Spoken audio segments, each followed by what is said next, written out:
Aimee Semple McPherson was born in 1890 in the small Canadian town of Salford, Ontario, into a world where faith was not just preached every Sunday, it was interwoven into daily life. Both her mother, Mildred, and her father, James Morgan Kennedy, were devout Methodists, and from an early age, Aimee absorbed their passion for charity, community, and the Christian gospel. Some kids played house. Aimee organized little Salvation Army rallies with her friends and lined up dolls for makeshift sermons. By all accounts, she was a lively, expressive child who seemed destined for something special. And indeed, she would rise to unparalleled fame, only to become one of America's most controversial evangelists. As soon as she stepped into her teenage years, Aimee discovered her first real challenge against her carefully nurtured beliefs. She came across Charles Darwin's theory of evolution in high school, and the idea that humanity might have evolved from other forms of life rather than being placed on earth in the blink of a divine command horrified her. She saw evolution as an affront to Scripture, a secular threat slithering through school curriculums. With all the indignation of a fervent young mind, she fired off letters to national newspapers, publicly denouncing the theory and demanding it be banished from school books. It was a small spark, but it foreshadowed the blazing crusade she'd lead later in life. At 17, her world took an abrupt turn. She met a man, Robert James Semple, who was a Pentecostal missionary, and she felt in him a depth of religious devotion that matched her own. Though she'd been raised Methodist, Robert's Pentecostal faith stirred something new in her heart, an ecstatic, immediate relationship with God that promised direct encounters with the Holy Spirit. Aimee embraced Pentecostalism, and within the year she was married. The newlyweds embarked on an extraordinary adventure, traveling the world to preach the gospel, culminating in a mission to China. But life, in all its unpredictability, struck them a cruel blow. They both fell ill with malaria, and Robert also contracted a grave case of dysentery. While Aimee recovered, Robert did not. She was just 20, watching her husband fade away on a foreign continent, and in the aftermath she found herself widowed, devastated, and questioning the plan God had in store. Alongside the heartbreak, the experience left Aimee with psychological scars that manifested in small but telling ways. After battling malaria, she developed obsessive-compulsive quirks, scrubbing her hands compulsively whenever she traveled abroad. That mania for purity, physical, moral, and spiritual, was a silent echo of the trauma she had endured. Yet Aimee was no fragile soul content to sit in sorrow. By 1912, she had remarried, this time to an accountant named Harold Stewart McPherson. The new marriage could have given her a stable, unremarkable life. She could have been a quiet wife, raising children, leaving behind the complicated ghost of her first husband. But that wasn't who Aimee was. Shortly after tying the knot, she began to experience bursts of intense emotion and prayer. Doctors blamed her obvious distress on a misdiagnosed case of appendicitis, leading to a botched operation that offered no real cure. But from Aimee's perspective, the true root of her ailment was spiritual. She believed she was stifling her calling to preach the gospel. Indeed, it felt to her that God was shouting at her to hit the road and spread the word, the same way she used to deliver pretend sermons to her dolls. With a husband and 2 children in tow, it seemed all but impossible to chase that calling. But impossible seldom stopped Aimee Semple McPherson. One day, with Howard out of town, Aimee gathered her children, loaded up a few belongings, and simply left. She didn't leave a note, but she did send letters later, explaining that she was compelled by the Holy Spirit to embark on a cross-country preaching tour. Howard's first reaction was outrage. He vowed to track her down, forcibly drag her and the children back home if he had to. But upon hearing Aimee speak at a revival meeting, the story goes that he was so moved by the sincerity and fervor of her sermon that he decided to join her instead. Thus began a life on the road, with the family crammed into what they called their gospel car, traveling from one small town to the next, Aimee preaching like a firebrand while Howard did everything from driving to handling finances. For several years they lived hand to mouth, building a modest but devoted following. But in 1919, a shift occurred that changed Aimee's destiny. She discovered she had a remarkable gift for faith healing, or at least thousands of Americans believe she did. Reports from that era describe staggering crowds flocking to see her in action. She'd pray over individuals with chronic ailments or injuries, and many claimed to experience miraculous recoveries right then and there. By 1921, one of her gatherings drew 30,000 people, a number rarely seen for a religious revival at that time. And the tales grew ever more dramatic, lumps disappearing, abscesses shrinking, wheelchair users standing up and walking, a paralyzed woman casting aside her chair altogether. Aimee's personal exhaustion was immense, as she often prayed without food or water from dawn till dusk, but these miracles were building her reputation. She soon realized that traveling nonstop was no longer sustainable, and so did her husband, who had grown weary of being a nomad. Around that time, her marriage was unraveling. Howard, who had once embraced the evangelistic journey with her, found that he was overshadowed by her increasingly colossal persona. She was, to put it mildly, unstoppable. The final straw was her decision in 1921 to put down roots in Los Angeles, building a permanent base where she could hold services for vast crowds. Howard wanted to settle down too, but not in the capacity of an assistant to his starry-eyed wife. He filed for divorce, citing abandonment. Heartbroken or not, Aimee pressed on, determined to bring her mission to life. She approached the building of the Angelus Temple with almost reckless faith. She had only a small portion of the required funds, but assured the contractor that the rest would come from God's providence, and improbably it did. Over the course of a few short years, her congregation ballooned to jaw-dropping numbers, happily pitching in to construct what would become one of the largest megachurches the world had ever seen.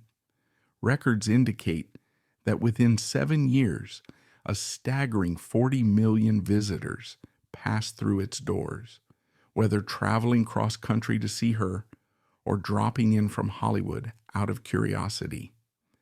At her peak, she could fill the temple's 5,300 seats several times a day, and newspapers declared her congregation the single largest Christian gathering on earth. Aimee Semple McPherson became a household name.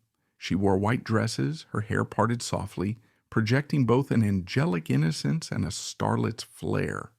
She harnessed modern media, using radio broadcasts to spread her sermons far beyond Los Angeles. She combined a sense of theatrical performance with old-fashioned evangelical zeal, delivering elaborate illustrated sermons that included props, costumes, and music, a tactic some more conservative clergymen found scandalous. Yet her brand of revival mania was unstoppable, sweeping up the devout and the curious alike. But as unstoppable as she seemed, even an icon can vanish. And that's exactly what happened in 1926, when Aimee performed one of the strangest disappearing acts in modern religious history. On a May afternoon, she went to Ocean Park Beach with her secretary. Moments later, she was gone, vanished as if the waves had swallowed her whole. Her secretary, concluding the worst, believed Aimee had drowned. That evening, Aimee's mother, Mildred Kennedy, came to the Angelus Temple, took the pulpit in her daughter's stead, and declared, "Sister is with Jesus."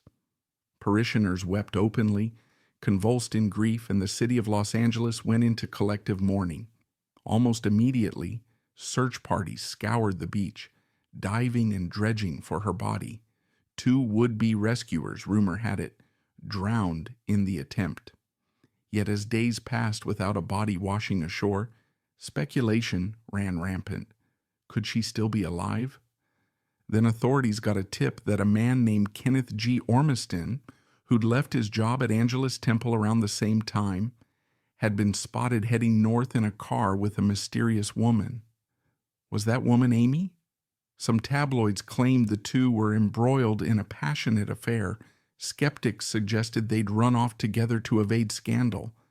A reward was offered for information, which triggered a wave of sightings from 16 different cities in a single day, each more outlandish than the last. Then a month later, a dehydrated, disoriented Aimee Semple McPherson stumbled out of Mexico's Sonora Desert and collapsed at the home of a local family. The story she told was jaw-dropping. She claimed she had never drowned at the beach. Instead, she said someone had approached her on the sand, pleading for healing for a sick child. When she followed them to their car, she was seized, drugged, and spirited away. For weeks, they allegedly held her captive in a shack where she was bound and mistreated. Eventually, she managed to cut her ropes on the sharp edge of a can, dash into the desert, and wander for days under the scorching sun until she finally made it to safety. Her safe return sparked euphoria among her flock. Some 30,000 to 50,000 people greeted her in Los Angeles, but others, especially the city's political and religious establishment, found her tale unconvincing. Rumors flared that she was with Ormiston at a seaside resort, not kidnapped at all. Authorities launched a formal investigation suggesting that if her kidnapping story was a hoax, she might face severe legal consequences, even up to 42 years behind bars for conspiracy. Witness after witness claimed to have seen her around Carmel by the Sea with Ormiston. The press reveled in scandalous headlines, painting Aimee as either an adulteress or a cunning liar. But Ormiston himself publicly testified that, yes, he had been having an affair, just not with Aimee. Meanwhile, prosecutors' key witnesses crumbled on the stand, admitting they'd never even seen Aimee prior to the alleged disappearance. To top it off, the mayor of the Mexican town where she'd reemerged confessed to being bribed to discredit her. Eventually, the case fell apart, leaving the official truth murky. But the episode was a permanent black mark on her otherwise gleaming reputation. In an attempt to move forward, Aimee pivoted to something akin to show business. Her preaching became even more theatrical. She wore stylish outfits, thinned her figure, used a bit of makeup, a radical departure from her older, more puritanical image. News outlets accused her of fraternizing in nightclubs and speakeasies. She said she was simply carrying the message to sinners in their own environment, though some alleged she enjoyed the scene more than she let on. More swirling rumors claimed she'd begun dabbling in drinking or even drug use to cope with stress. It was tabloid fodder for days. Nevertheless, the Angelus Temple soldiered on, and so did Aimee's philanthropic efforts, which overshadowed her personal controversies in many people's eyes.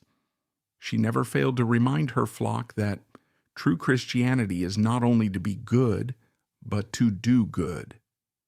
During the Great Depression, she turned her enormous temple commissary into a relief center, giving away free meals to the unemployed and the destitute. She mobilized volunteers to gather clothes, groceries, job listings, anything that would help people get back on their feet. By some counts, she managed to feed a staggering 1.5 million people over those lean years. During that time, she was also suspected by authorities of bootlegging apricot brandy in the church's basement, but nothing ever came of the claim. Perhaps it was more rumor than fact. Still, the occasional raid by local law enforcement fed the tabloids fresh, sensational copy. Amid all the swirling rumors, backroom deals, and moral panics, Aimee faced betrayals within her own camp. She'd parted ways with her mother, who felt that Aimee's theatrical expansions had wandered too far from solemn religiosity. Her daughter, Roberta, developed her own circle of influence within the church, and at one point sided with another evangelist named Reba Crawford, whom Aimee had expelled in a power struggle. The resulting lawsuit by Roberta and Crawford demanded over $1 million in damages, painting Aimee as a tyrannical figure. Even Mildred weighed in on the matter, publicly chastising her daughter and fueling the press frenzy.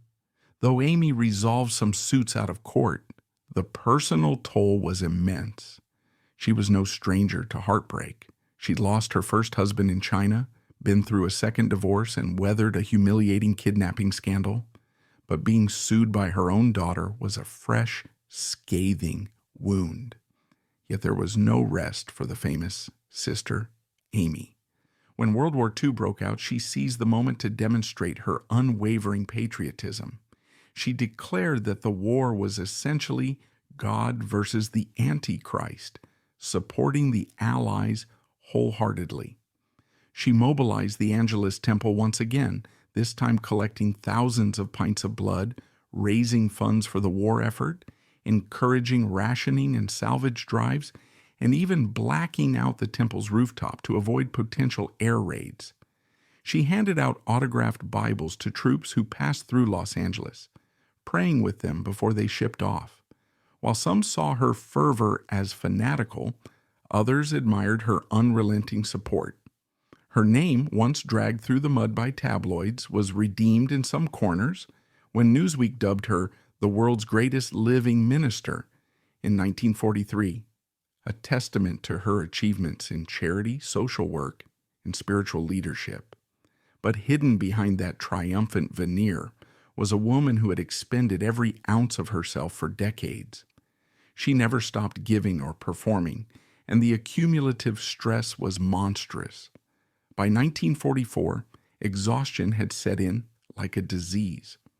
On September 26, 1944, Aimee Semple McPherson found herself in a hotel room, feeling unwell from the medication she relied on to sleep. She tried calling her usual doctor, but he was busy in surgery and couldn't respond immediately.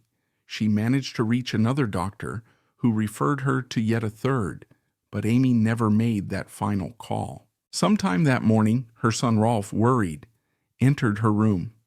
He found a sight that must have scorched itself into his memory. Aimee, lying unconscious, pills scattered everywhere, an open bottle of sedatives by her side. She'd been mixing her usual sleeping pills with secobarbital, a powerful barbiturate that she had no prescription for. Whether accidental overdose or something more tragic, no one can say for certain. But no cry for help could undo the moment. She was gone by the time help arrived.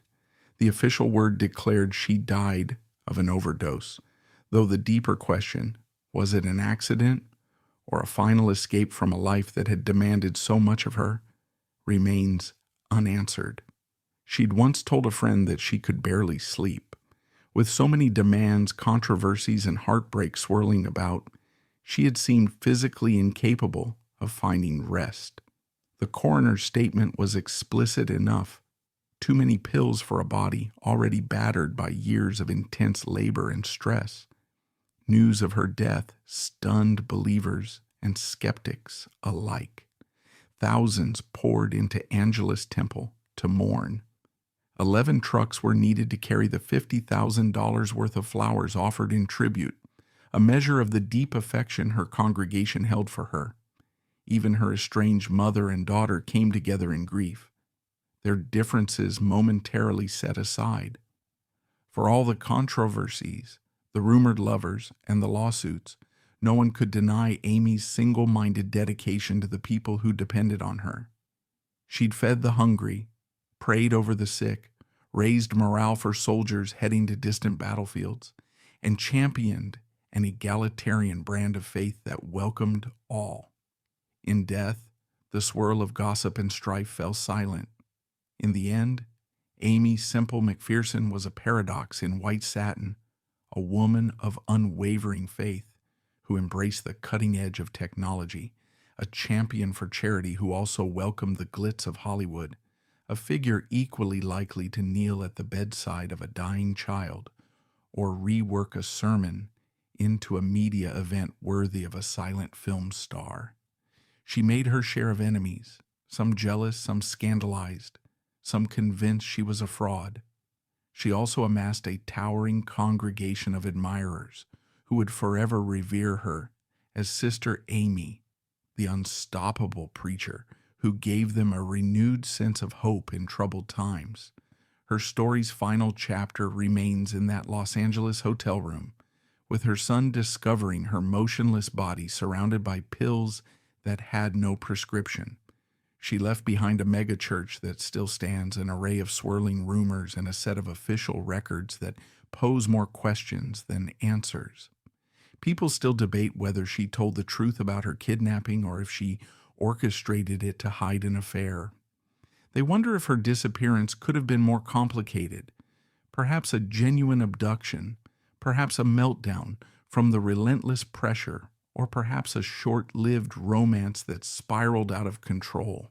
The investigations never brought clarity, only public spectacle. In her heyday, she harnessed spectacle to spread the word. In her darkest moments, that same spectacle threatened to devour her. Yet perhaps the real measure of her life is not the scandal or the lingering controversies, but the generosity she showed during the Great Depression and the war years. When people lined up outside Angelus Temple, desperate for a meal or even a second chance, she refused to turn them away. She rallied an entire congregation to volunteer, highlighting that faith must be enacted through kindness, not just preached. Even as critics marveled or sneered at her flamboyance, they couldn't deny the practical impact she had on countless lives.